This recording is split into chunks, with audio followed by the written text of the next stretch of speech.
Have you ever made a mistake so bad that your soul physically leaves your body? I have. Not a tiny, oops my bad mistake, like forgetting to reply to an email. No. A catastrophic, career-ending, I might need a new identity mistake. I sent a text.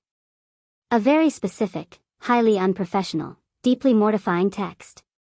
To my boss. Raven Carter. And before I could even pray for a miracle, he responded. Welcome to my nightmare. Or possibly, my very unexpected love story. Hey.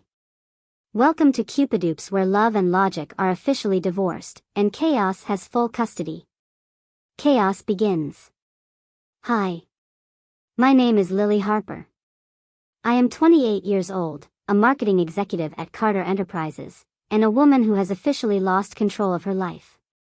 For the past 3 years, I have done an amazing job of hiding my wildly inappropriate crush on my boss. Raven Carter is dangerous. Not in the sketchy way. In the deadly to my sanity way. He's tall. Powerful. Sharp-jawed, broad-shouldered, and always dressed like he stepped out of a billion-dollar photo shoot. He is also my direct superior. Which is why I have spent 2 years not looking at him longer than necessary, not laughing at his rare jokes, and definitely not daydreaming about him.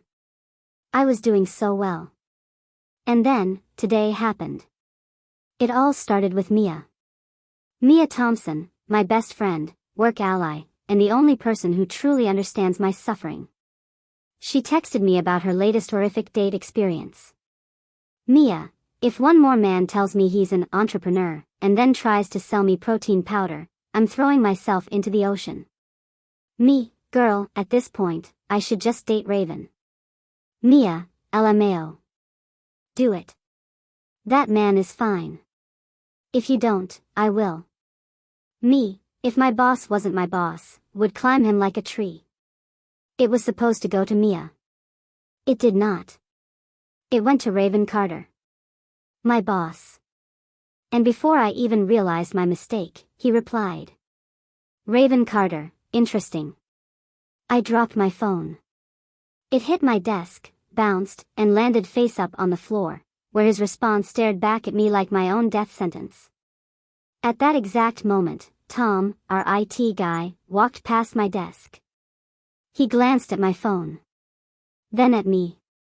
And then, without a word, he logged out of his computer, grabbed his bag, and left the building. Tom. I croaked. I didn't see anything. I don't know anything, he muttered. I'm taking my lunch break. It's 10:30 a.m. Tom didn't stop walking. It's a very long lunch break. And then he was gone. I grabbed my phone and sprinted to the break room. Me, MIA. I texted Raven by accident. Mia, you what? Me, and he replied. Mia, what did he say? Me, interesting. Mia, oh my god. We both screamed. Okay. Okay, Mia said, taking deep breaths. We can fix this. How? You could, oh my god. No. It's too late. What? He's walking toward the break room. Before I could run for my life, Jake, the office's biggest gossip, walked in. He took one look at my panicked face. Then at Mia. Then at Raven, who had just entered the room. Jake smirked. So, do I need to update the office betting pool? Jake, I swear to. Too late. He pulled out his notebook. Let's see. I already have a category 4, will Lily snap and kiss Raven? Might as well add a new one, how long before Raven makes a move? Jake, I will end you. Jake winked. I'm just saying. This is the most interesting thing to happen in months. I was going to jail. Then. It happened. Raven walked up to me. Calm. Unbothered. Still holding his phone. And he smirked. That smirk was not normal. It was the smirk of a man who knew something. The smirk of a man who had just gained power. The smirk of a man who was absolutely going to ruin me. I see I've been missing out on some interesting conversations, Raven said smoothly. I blacked out. I mean, not literally. But mentally, emotionally, spiritually. Oh, I was gone. Raven tilted his head slightly, watching my reaction. Something wrong, Miss Harper? He asked, voice too amused. Nope. I said, way too high-pitched. Everything is totally fine. Nothing weird is happening. At all. Mia visibly cringed. Jake grinned. And Raven? He just kept smirking. I had two options. Stay and endure whatever mind game Raven was about to play. Walk out and pretend I never worked here. I chose option 2. Grabbing my coffee, I turned and bolted out of the break room. Behind me, I heard Jake say, "Oh, this is gonna be good." And Raven? He laughed. A deep, low, genuinely entertained chuckle. And that's when I knew. I was so screwed. The only logical course of action after my catastrophic text. Avoid Raven Carter at all costs. Forever. Or at least until the heat death of the universe. Unfortunately, avoiding someone becomes significantly harder when said someone is your boss. Especially when he seems determined to be in every single room I enter. Which brings us to this morning. I barely slept last night. Every time I closed my eyes, I saw Raven's smirk. The same smirk that screamed, "Oh, I'm going to have fun with this."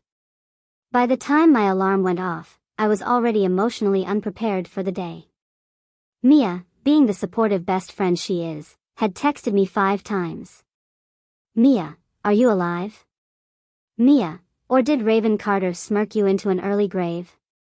Mia, do I need to start drafting your resignation letter? Mia, or your wedding vows? Mia, hello? Mia is a menace. After screaming into my pillow for 5 minutes, I finally dragged myself out of bed, threw on an all-black funeral-worthy outfit and grabbed my bag. Today, I would survive. Or so I thought. There are 2 kinds of people in this world. 1, the ones who face their problems head-on, with dignity and grace. 2, me. Guess which one I am? If you guessed the fully grown adult who just spent the last 10 minutes hiding in the supply closet, then congratulations. You win nothing, because I am currently dying of humiliation. After the incident, yes, we're capitalizing it now, I did the only thing a rational person would do, I ran. Not literally, because that would have been too obvious, and also, cardio? In this economy? Instead, I did the next best thing. I strategically avoided Raven Carter like he was the IRS and I had just committed tax fraud. Which, honestly, would have been less stressful than whatever this was. The plan was simple. Step 1, do not make eye contact. If I don't see him, he doesn't exist. Basic toddler logic. Step 2, stay busy. If anyone asks, I'm so deep into my work that I physically cannot be disturbed. A lie. I work in marketing, not brain surgery.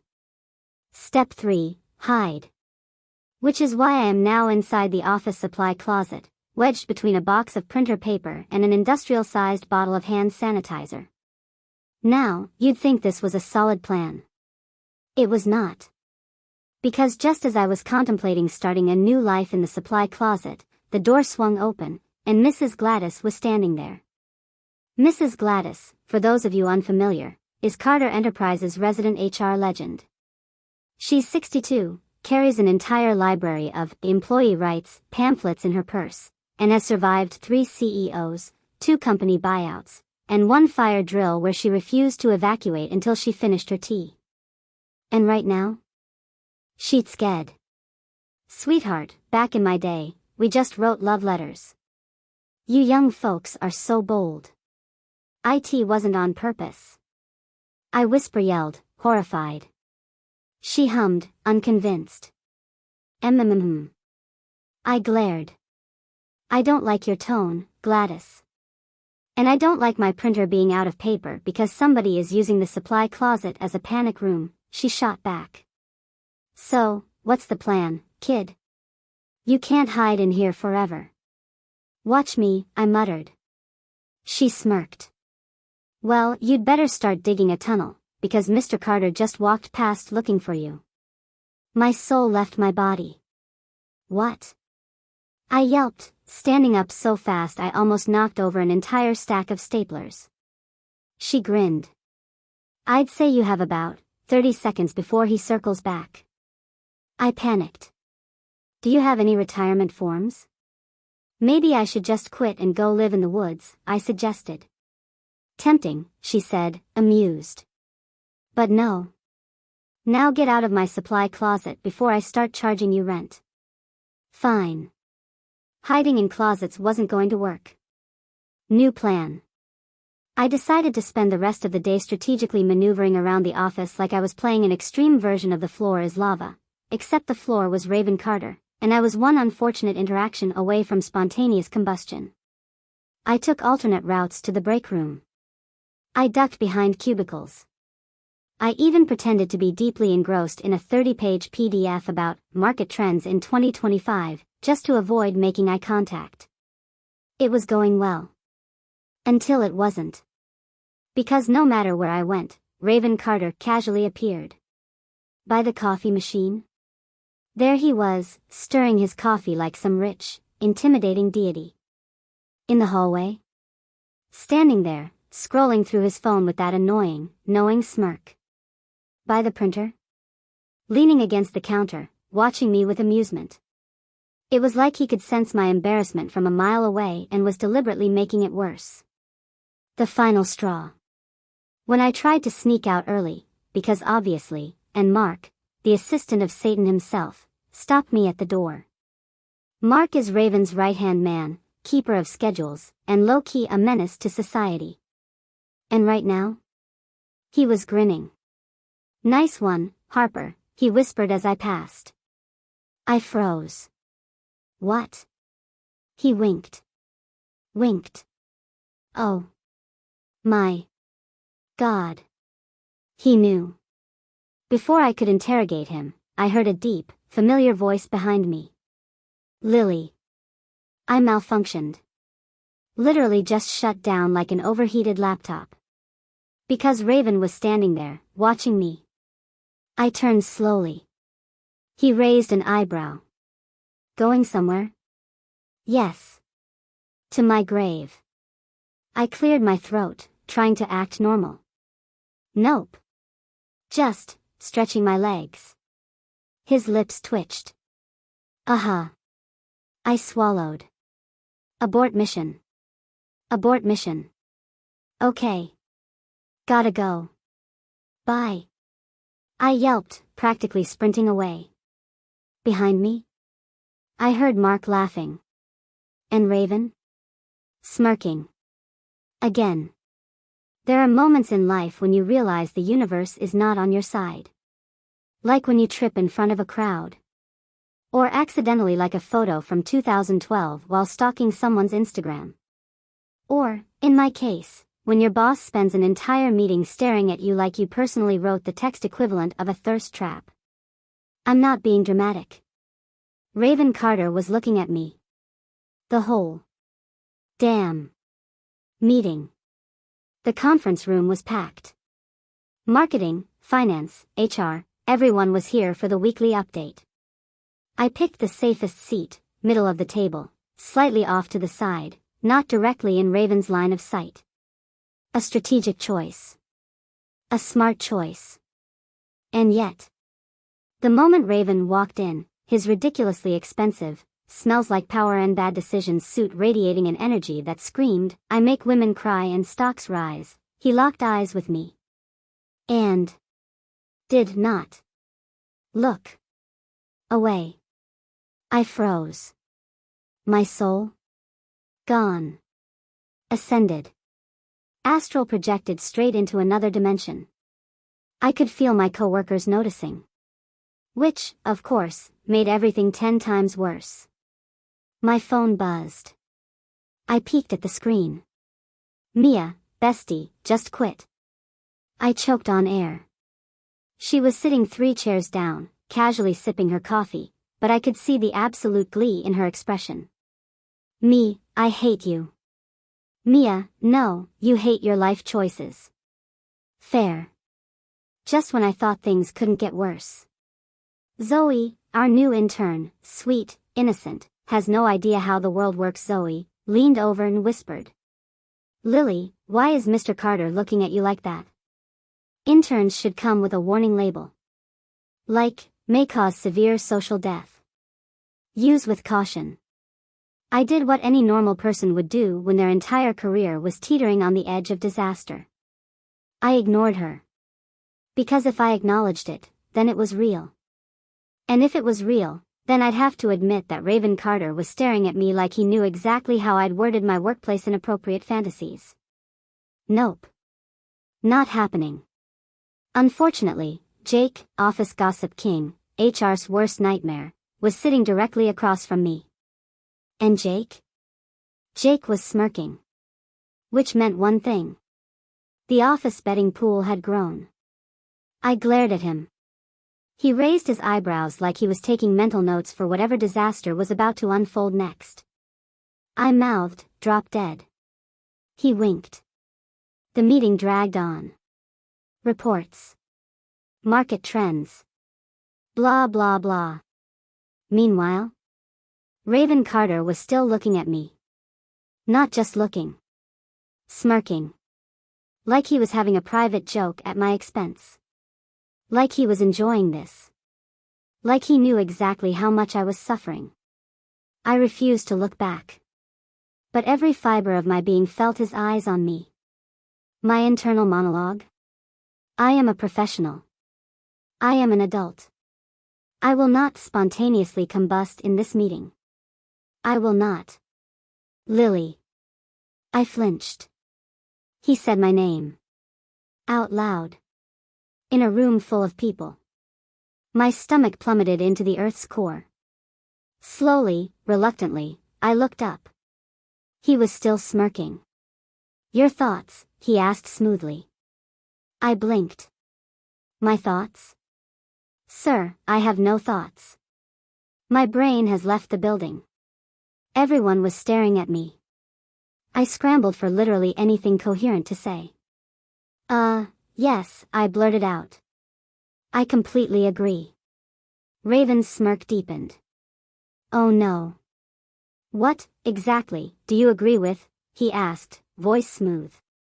My brain short-circuited. Mia, unhelpful best friend that she was shaking with silent laughter. I panicked. All of it, I said. Jake snorted. Mrs. Gladys face-bombed. Raven tilted his head, amused. All of it? I nodded too fast. Every single word. The room was dead silent. Then. Lily, Mia whispered, barely containing her laughter. He just asked if we should cut next quarter's budget by 20%. I froze. Oh. Oh no. Abort. Abort. I forced the fakest, most professional smile I could manage. Well, I said, voice an octave higher than usual, maybe, not all of it. Raven chuckled. The CEO of this company just chuckled at me. Which, frankly, was worse than if he had fired me on the spot. I wanted to crawl into the air vents and live there forever. Instead, I folded my hands on the table, nodded firmly, and pretended I had not just humiliated myself in front of half the company. Noted, Raven said, still smirking. I hated him. But also. My heart was beating too fast. But what I did not expect? An entire betting pool about my personal downfall. And the worst part? Everyone. Was. In. On. It. It started innocently enough. Which, knowing Jake, meant it was premeditated chaos. I was at the coffee station, minding my own business, when I overheard him talking to Mark, Raven's assistant. I'm thinking we will start the betting pool at $5 per entry. I froze. Mark took a thoughtful sip of his coffee. Too low. People will be more invested if we start at 10. I blinked. Excuse me? Jake nodded. Yeah, you're right. Higher stakes, bigger commitment. What's the timeline? End of the quarter? Mark shook his head. Too long. I give it a month. I slammed my coffee cup onto the counter. Excuse me? Both men turned to look at me, completely unfazed. Mark smiled. Hey, Harper. Want in? Want in? Are you insane? I hissed. Jake grinned like the devil himself. Sweetheart, the office betting pool is a time-honored tradition. What part of time-honored involves gambling on my slow descent into workplace romance-induced madness? Jake patted my shoulder. It's nothing personal. Just business. Nothing personal. Just business. Oh. Oh, I was going to end him. Now, I love Mrs. Gladys. She's the heart of HR. She brings homemade cookies on Fridays. She once covered for me when I accidentally CC'd the entire company on an email meant for Mia.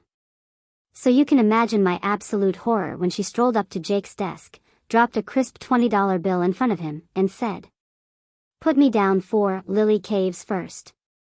I gasped. Mrs. Gladys.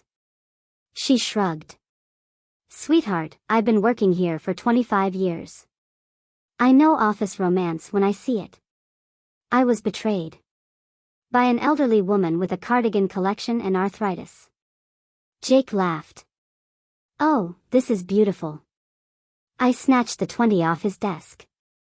I refuse to be a part of this corruption.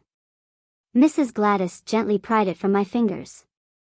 Honey, you'll understand when you're older. I was older. Older and dying inside. By lunch, the bet had spread like wildfire.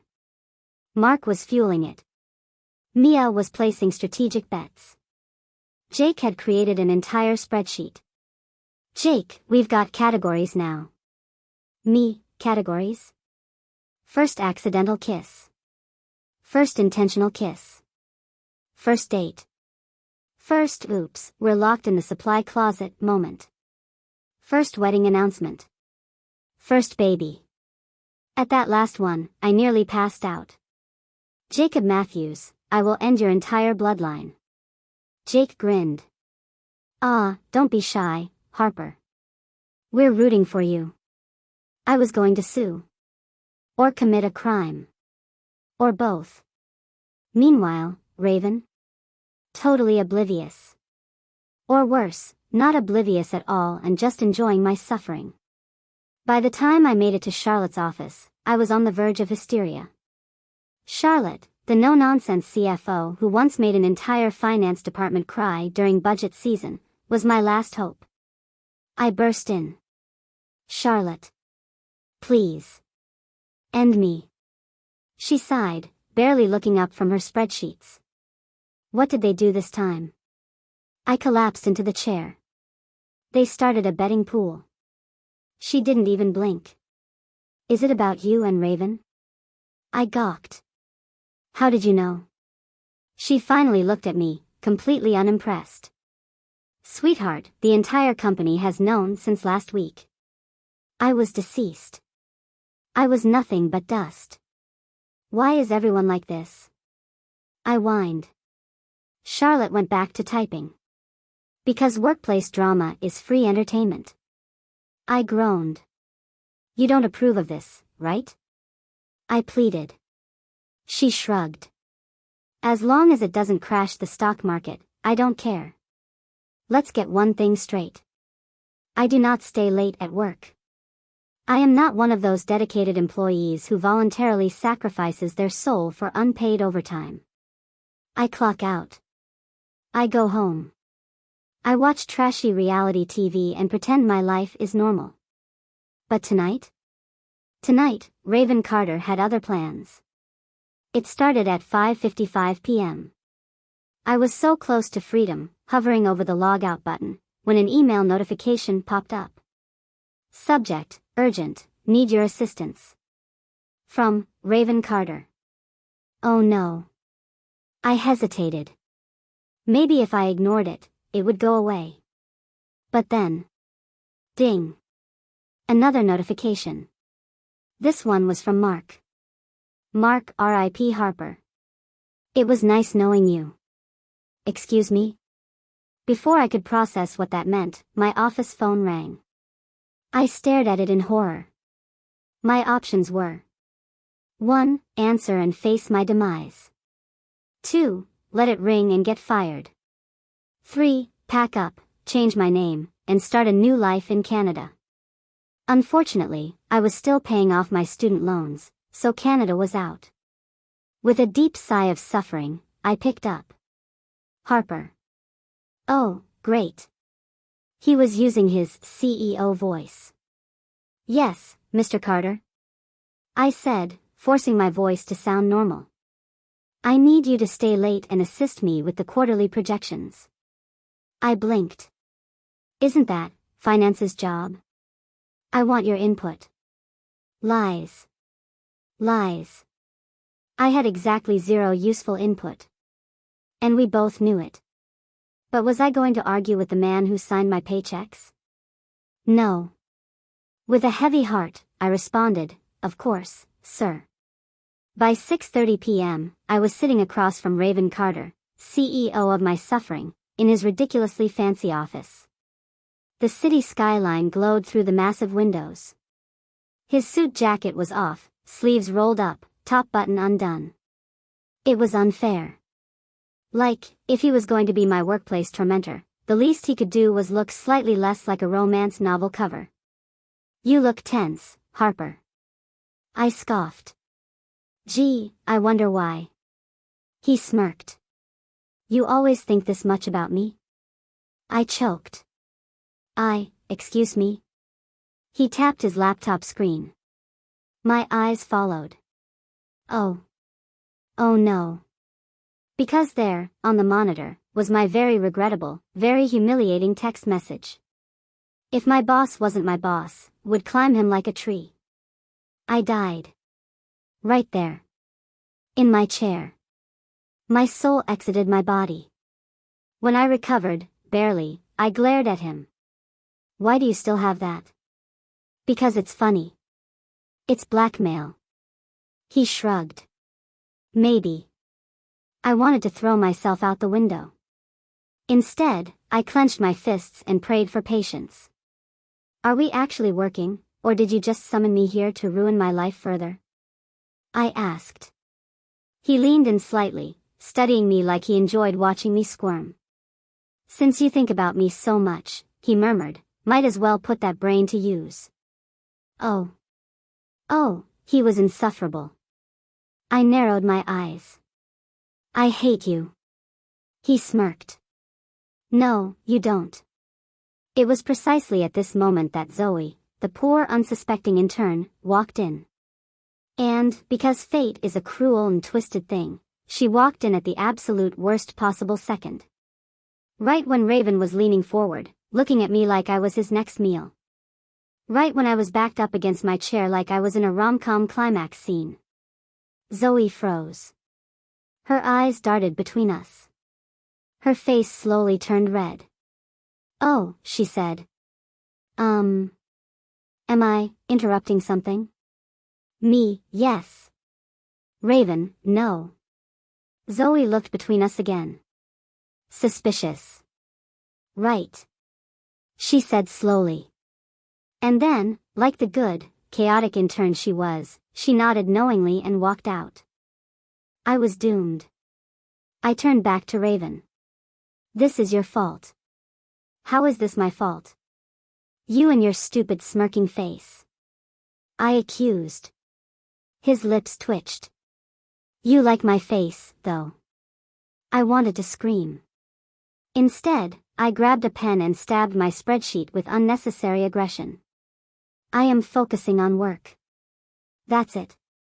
Just work. Raven leaned back, arms crossed, looking entertained. Whatever you say, Harper.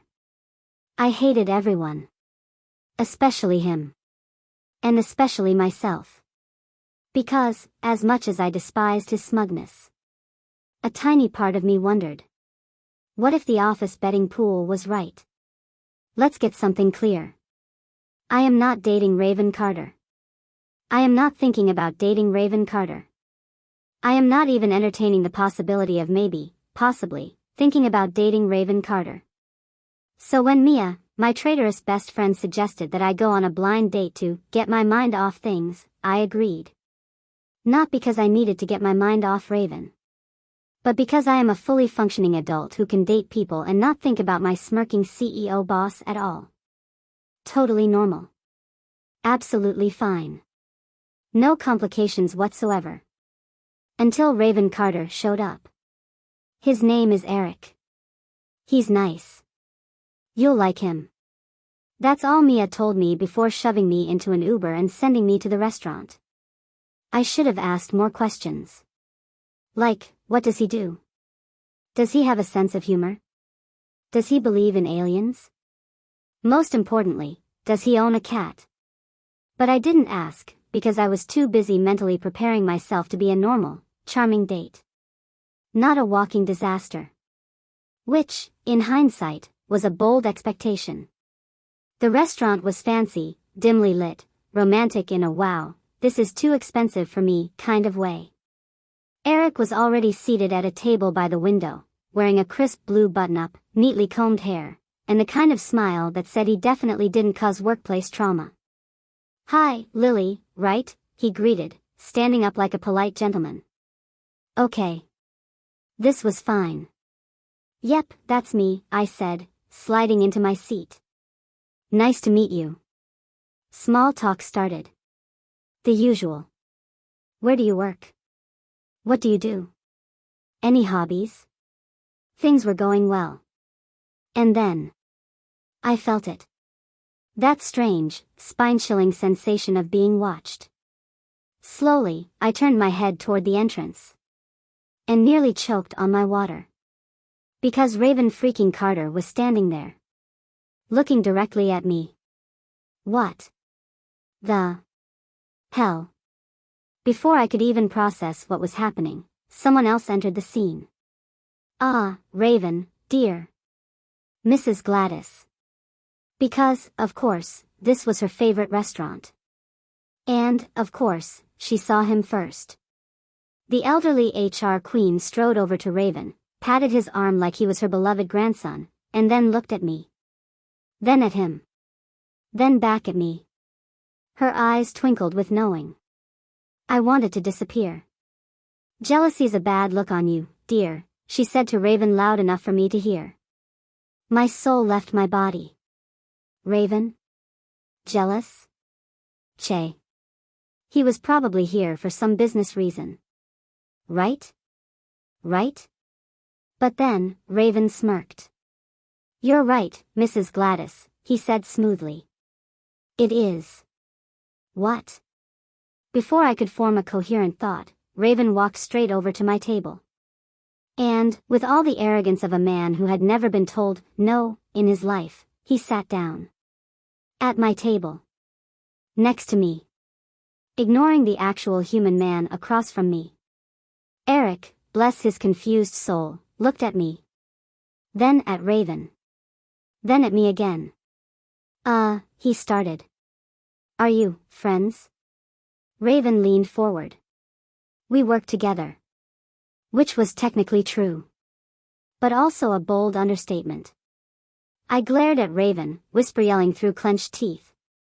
"What are you doing here?"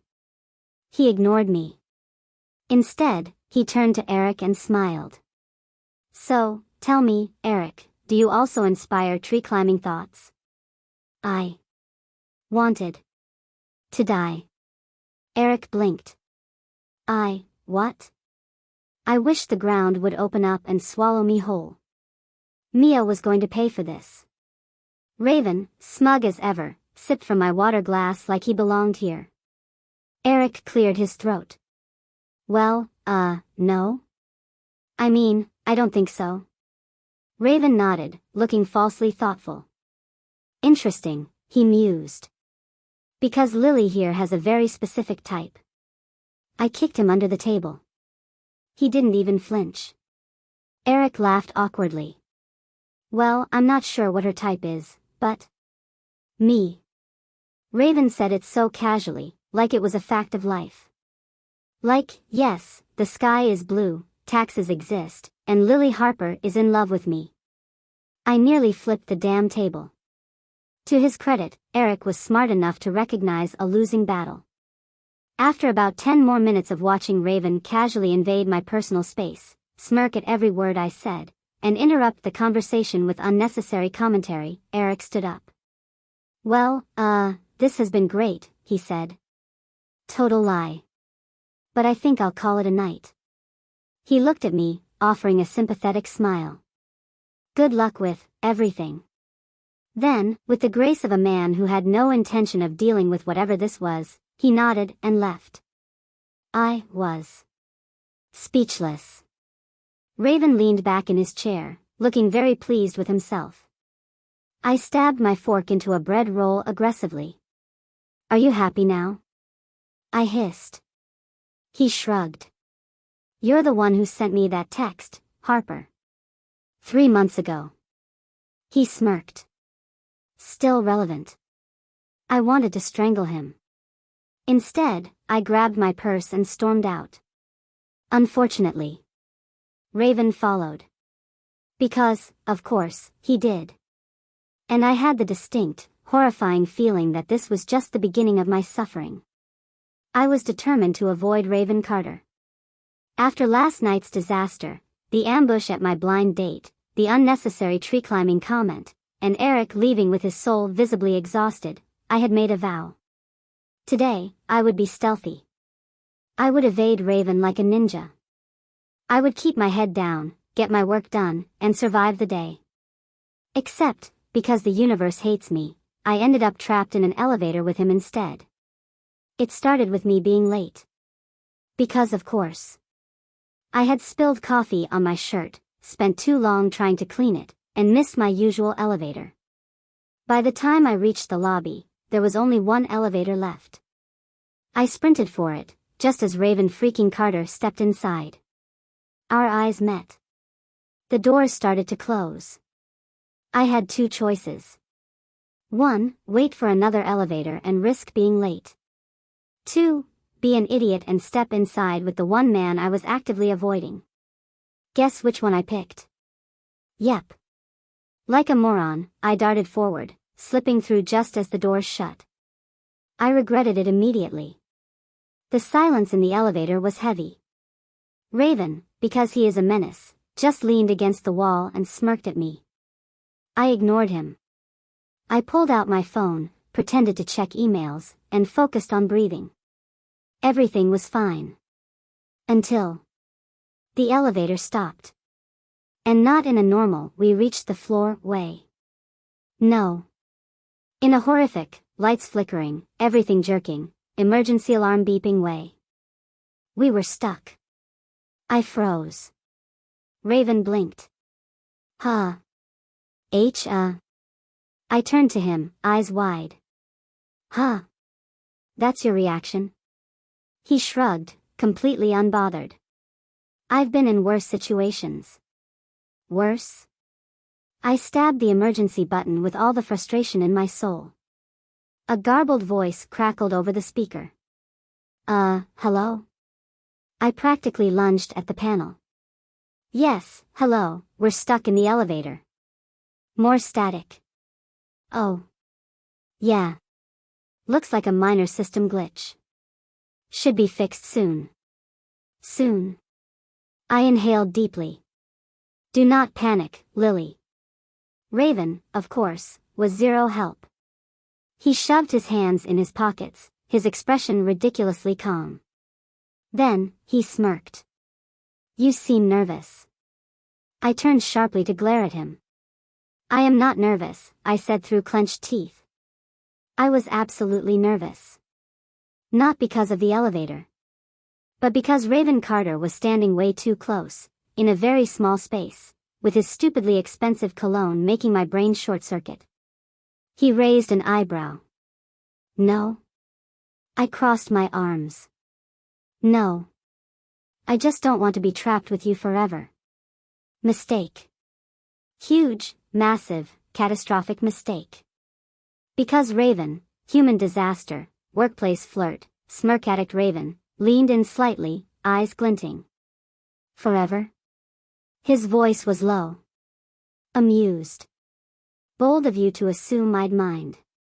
I wanted to scream. Jake and Mark, the absolute worst people alive, were listening.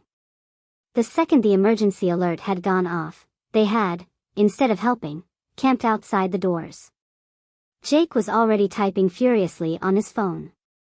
Mark, grinning like a lunatic, whispered, "Oh, this is gold." Then, Mrs. Gladys arrived. Because of course she did.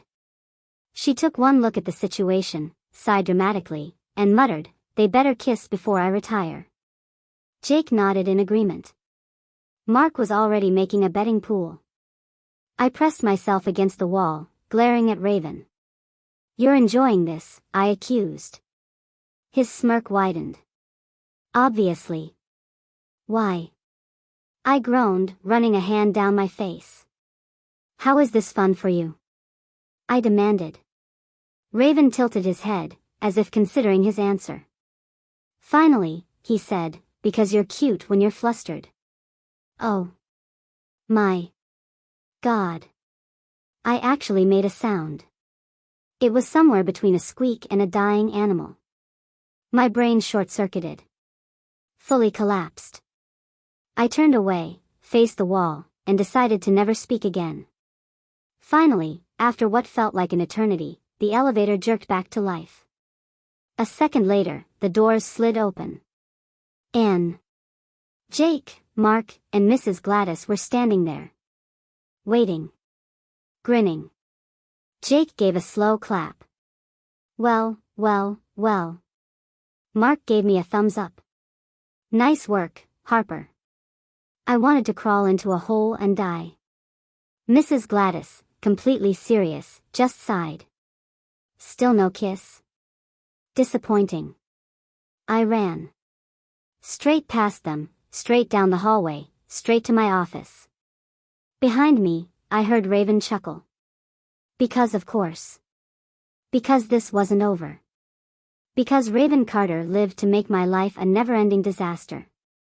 And worst of all, I think he was actually enjoying himself. There is nothing worse than being the center of attention against your will. Which is exactly what was happening at the company's annual charity gala. All because of Raven freaking Carter. And because the entire office had collectively decided that my love life was now a spectator sport. The night started off innocent enough. The gala was a big deal, one of those fancy, black tie events where everyone pretended to care about charity while secretly competing for who looked the most expensive. I had painstakingly planned to spend the night hiding behind Mia, eating tiny overpriced appetizers, and avoiding Raven. But the second I stepped into the ballroom, something felt off. People were watching me. Like, a lot of people. It wasn't even subtle. Mark smirked the moment he saw me. Jake wiggled his eyebrows. Mrs. Gladys actually winked. I froze. Mia, standing beside me, sighed and checked her phone. Then, she cursed under her breath. "What?" I hissed. She turned her screen towards me. It was a group chat. A very active group chat. And its name? Will they or won't they live updates? Oh. My. God. The messages were coming fast. "Mark, she's here. Look at Carter's face. Jake, I give it 30 minutes before they find a dark corner. Mrs. Gladys, if there's no kiss by midnight, I'm taking matters into my own hands." I wanted to scream. Do I even want to know? I muttered. Mia didn't answer. Because Charlotte, our terrifying CFO, had appeared out of nowhere. She sipped her champagne calmly. Then, without looking up, she said, "If they don't kiss tonight, I'm cutting your bonuses." Mia choked on her drink. I choked on my soul. "What?" I yelped. Charlotte finally glanced at me. "Harper, it's been months. Get it over with." Before I could even process that HR violating statement, she turned to Mia and added, "And you. Fix this." Then, she walked away. Mia, still coughing, grabbed my arm and yelled, "Okay, I officially fear that woman." Same. I lasted an hour. 1 solid hour of pretending I didn't see Raven watching me. 1 hour of avoiding conversations about chemistry and fate and just kiss him, Lily, for the love of God. And then the dancing started. And my luck ran out. I was hiding near the dessert table when Raven found me. "You're avoiding me." I froze. Then, because I am an idiot, I turned and said, "No, I'm not." He raised an eyebrow. "You flinched when I walked over." "No, I didn't." "You're still flinching." I was, in fact, still flinching. Raven just sighed. Then, before I could react, he held out a hand. "Dance with me." I stared at it like it was a death sentence. "Why?" I asked suspiciously. He smirked. "Because everyone is waiting." Oh. My. God. I shot a look at the crowd. They were all watching. Mark? Grinning. Jake? Thumbs up. Mrs. Gladys? Praying. I wanted to die. But Charlotte's threat echoed in my mind. So, like the absolute coward I am, I took his hand.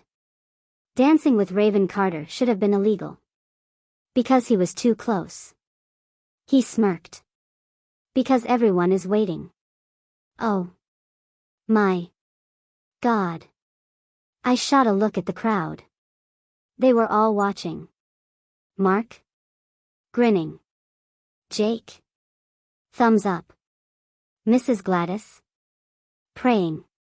I wanted to die. But Charlotte's threat echoed in my mind. So, like the absolute coward I am, I took his hand. Dancing with Raven Carter should have been illegal. Because he was too close. I wanted to scream. Do I even want to know? I muttered. Mia didn't answer. Because Charlotte, our terrifying CFO, had appeared out of nowhere. She sipped her champagne calmly. Then, without looking up, she said, "If they don't kiss tonight, I'm cutting your bonuses." Mia choked on her drink. I choked on my soul. What? I yelped. Charlotte finally glanced at me. "Harper, it's been months. Get it over with." Before I could even process that HR violating statement, she turned to Mia and added, "And you. Fix this." Then, she walked away. Mia, still coughing, grabbed my arm and yelled, "Okay, I officially fear that woman." Same. I lasted an hour. 1 solid hour of pretending I didn't see Raven watching me. 1 hour of avoiding conversations about chemistry and fate and just kiss him, Lily, for the love of God. And then the dancing started. And my luck ran out. I was hiding near the dessert table when Raven found me. "You're avoiding me." I froze. Then, because I am an idiot, I turned and said, "No, I'm not." He raised an eyebrow. "You flinched when I walked over." "No, I didn't." "You're still flinching." I was, in fact, still flinching. Raven just sighed. Then, before I could react, he held out a hand. "Dance with me." I stared at it like it was a death sentence. "Why?" I asked suspiciously. He smirked. "Because everyone is waiting." Oh. My. God. I shot a look at the crowd. They were all watching. Mark? Grinning. Jake? Thumbs up. Mrs. Gladys? Praying. I wanted to die. But Charlotte's threat echoed in my mind. So, like the absolute coward I am, I took his hand. Dancing with Raven Carter should have been illegal. Because he was too close. And he smelled too good. And worst of all, he knew exactly what he was doing. His hand rested comfortably on my waist, his grip firm but teasing. Every time I tried to look away, he tilted my chin back. It was infuriating. And then he leaned in. The crowd held its breath. My heart stopped. It was happening. It was. He pulled back. At the very last second. I actually stumbled forward. Because he had me bracing for impact. And then, nothing. Just Raven Carter, standing there, smirking like the devil himself. Still pretending, Lily? The room was dead silent. Then, Mrs. Gladys actually groaned. I waited months for that. Mark looked personally offended. Carter, that was evil. Jake? Sobbing with laughter. Mia? Absolutely furious. Lily, why didn't you just go for it? I just stood there, blinking. Because my entire existence had been ruined. Raven? Still smirking. Still looking at me like he had all the time in the world. And worst of all, I knew this wasn't the end. There are bad decisions, and then there are Lily Harper level bad decisions. Storming into Raven Carter's office to scream about my feelings? Yeah. Top tier bad decision. But in my defense, it wasn't my fault. It was his. Because after that ridiculous almost kiss at the gala, Raven had been worse than ever. Smirking. Teasing. Dropping cryptic comments that made my brain short-circuit.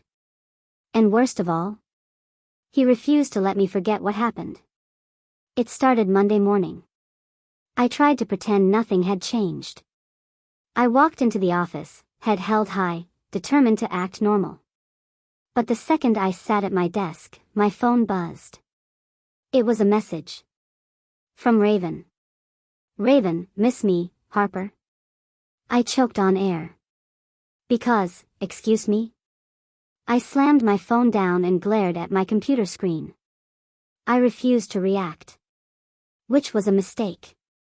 Because over the next 3 days, Raven did not stop. It was constant. Monday, smirked at me during meetings. Casually mentioned that I looked good in red. Tuesday, walked past my desk and whispered, still pretending, Lily? Wednesday, had the actual audacity to leave a note on my desk that said, thinking about our dance? I am. And the worst part? Everyone knew. Jake and Mark were thriving. Mia was ready to throw me into Raven's arms herself. Mrs. Gladys started referring to us as the lovebirds, to my face. I lasted until Thursday. And then I snapped. I don't even remember standing up. 1 second, I was seething at my desk. The next, I was marching to Raven's office like a woman possessed. The door was open. So I stormed in. Raven, sitting at his desk, looked up slowly. Like he'd been waiting for this. Harper, he said smoothly, leaning back. To what do I owe the pleasure? I lost it. Fine. I shouted. I have a crush on you. Are you happy? Dead silence. Raven blinked. Then, a slow, wicked grin spread across his face. Ecstatic. I immediately regretted my entire existence. Because Raven was still grinning. Like I'd just handed him the greatest gift of his life. I panicked. Forget I said that. Nope. I pointed at him furiously. You cannot use this against me. Oh, I absolutely can. Before I could explode from humiliation, there was a weird noise. I turned and realized something horrifying. The office was listening. The door was still open. And standing right outside? Jake. Mark. Mia. Mrs. Gladys. All of them. Visibly celebrating. Mrs. Gladys high-fived Jake. Jake cheered. I knew it. Pay up, everyone. Oh. My. God. I stared in horror. They had been betting on us. For months. Mia was dying laughing. Oh my God, Lily, I can't believe you actually admitted it. Mark grinned. Best day ever. Jake held out his hand to Mrs. Gladys, victorious. That's $50, Gladys. She actually pulled out her wallet. I wanted to crawl into the floor and disappear. Raven? Still grinning like an idiot. Because he was enjoying every single second of my suffering. I turned back to Raven furiously. You planned this, didn't you? He didn't even pretend to deny it. Just shrugged. I knew you'd break eventually. I gasped. You are the worst. Raven just smirked. Then, slowly, he stood up. He took a step forward, closing the space between us. My breath hitched. Because suddenly, we were too close. And everyone was still watching. Then, in a voice only I could hear, Raven murmured.